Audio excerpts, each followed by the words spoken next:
This episode of Soldier Knows Best is brought to you by HostGator Web Hosting.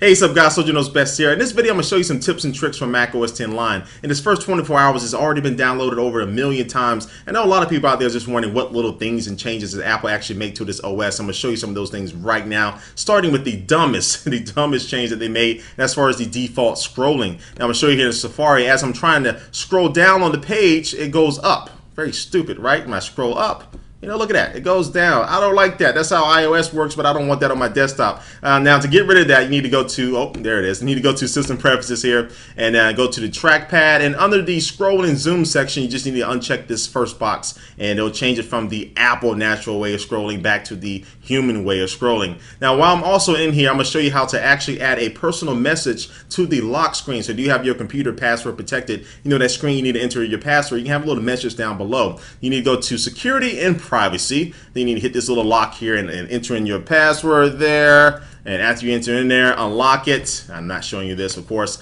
And then now, right here, the fourth box down from the top here, you can check that up. And now you can enter in a personal message. So you can enter in something serious, and just in case you have a laptop, you can enter in like a phone number where they can call you and return it to you. Or you can enter in something stupid like I just did right here. So that's how you enter in that little message there for the lock screen. All right, now I'm going to show you something in Finder real quick. And this is something that just irks my nerve here. Say you got a memory card plugged into your computer and you're getting ready to eject it and put it back in your camera. You just want to know how much storage that you actually have left on it. Now, as a default in line, you actually have to like right click it and go to get info and figure out, you know, how much space or how much capacity you got left, because it used to have the little status bar down here. Now, in order to re-enable that, it's very simple. Just go to view up here at the top and hit show status bar. Very simple, right? And now I'll show you how much actually storage that you have on your memory card. It's just something that just got on my nerves, and that's why I showed you. All right, now I'm gonna go ahead and open up Safari again here. Now I'm gonna show you something real quick you can do with the trackpad. So say you're I don't know what hardware is, right? That'd be pretty stupid, but I don't know what hardware is. I can actually double tap with 3 fingers,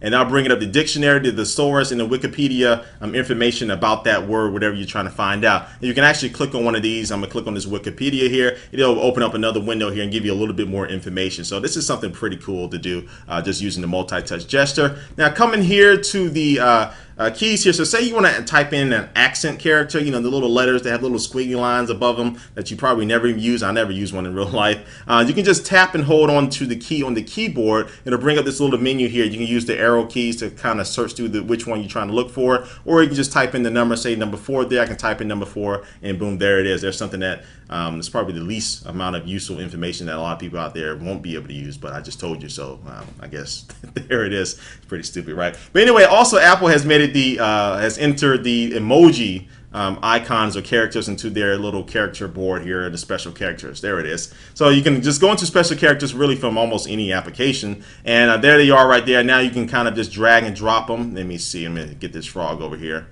All right, there you go. Now you just drag and drop it to whatever you're trying to type in. And so those are the same characters that you can kind of find on the iOS platform as well. And now let me go ahead and open up Mission Control. 3-finger swipe up on the trackpad. And so say you want to look into the desktop 2, but you actually don't want to go into desktop 2 just yet or leave Mission Control. You can hold down the Option key and tap on desktop 2. It'll actually just bring this information here. Now you can mess around with it if you want to and move this over to another desktop. You want to do something like that. And you can just keep holding that Option key and kind of search through all these different desktops without actually leaving the Mission Control to kind of keep it right there for you at your hands until you're ready to go. Just release the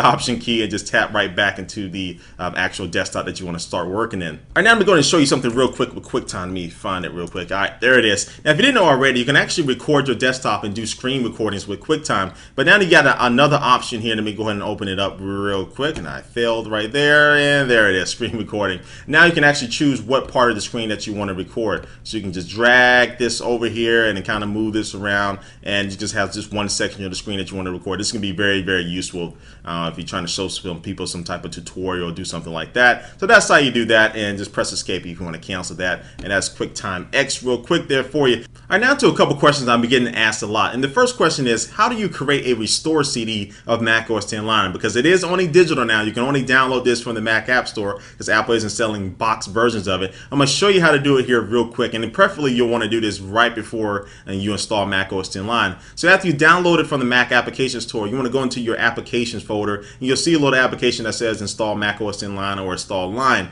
And then you want to right-click that and go to Show Package Contents. Now after you do that, you'll see a folder that says Contents. You want to double click that, and then now you'll see another folder that says Share Support, and then you want to double click into that, and then now you actually see the DMG file, which is going to be the install file, and it'll be entitled Install ESD. Then now what you want to do with that is just right click, copy that, and paste that to somewhere else on your hard drive or on your computer, or just copy and paste it to your desktop. And then now you actually need to go to actually burn a DVD of that file. So what you want to do is open up Disk Utility, and you can just do a quick little spotlight search for that, hit Command Spacebar, then type in Disk Utility, and then that will pop up. And then you want to drag that file back into Disk Utility on the left hand side, just drag it and drop it there. And then now you can put in the DVD, hit burn, and there you go. You have your own little restore disk for macOS 10 Lion. Now again, after you do install macOS 10 Lion, if it's already too late for you, you're not going to be able to find this file on your computer again. You're going to need to download it from another source, a torrent or somewhere else, and be able to download that file to go ahead and make your own little restore disk. But preferably, if you haven't installed Lion yet, you'll want to do that right before you hit the install and go ahead and do your business, do your thing, and all that good stuff. Now the second question I've been getting a lot is, how do I install Lion on multiple computers? So say I personally own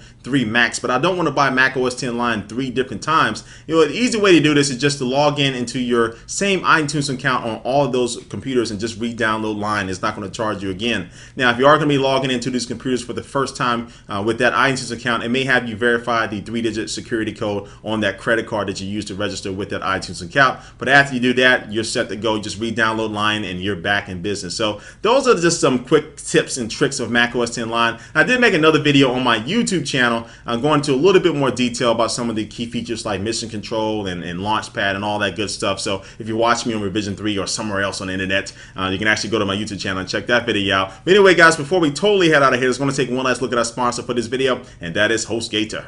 HostGator can get your blog or website up and running in minutes. With plans starting at just $4.95 a month, you get 24/7 support and access to website building tools with over 4,000 templates. They'll even migrate your current site for free. Servers are 130% powered by wind energy, unlimited disk space and bandwidth, 45-day money-back guarantee, and $100 in Google AdWords credit to market your site. For Revision 3 viewers, HostGator is offering 25% off of your order or your first month free. Just go to HostGator.com and enter the code SoldierKnows at checkout. Alright guys, well that brings an end to this video. Please leave a comment down below about these tips and tricks I just showed you. And also if you have your own little bag of tricks, please leave a comment down below and let us know what is your secret. Anyway guys, thanks for watching again, and I will catch you later. Peace.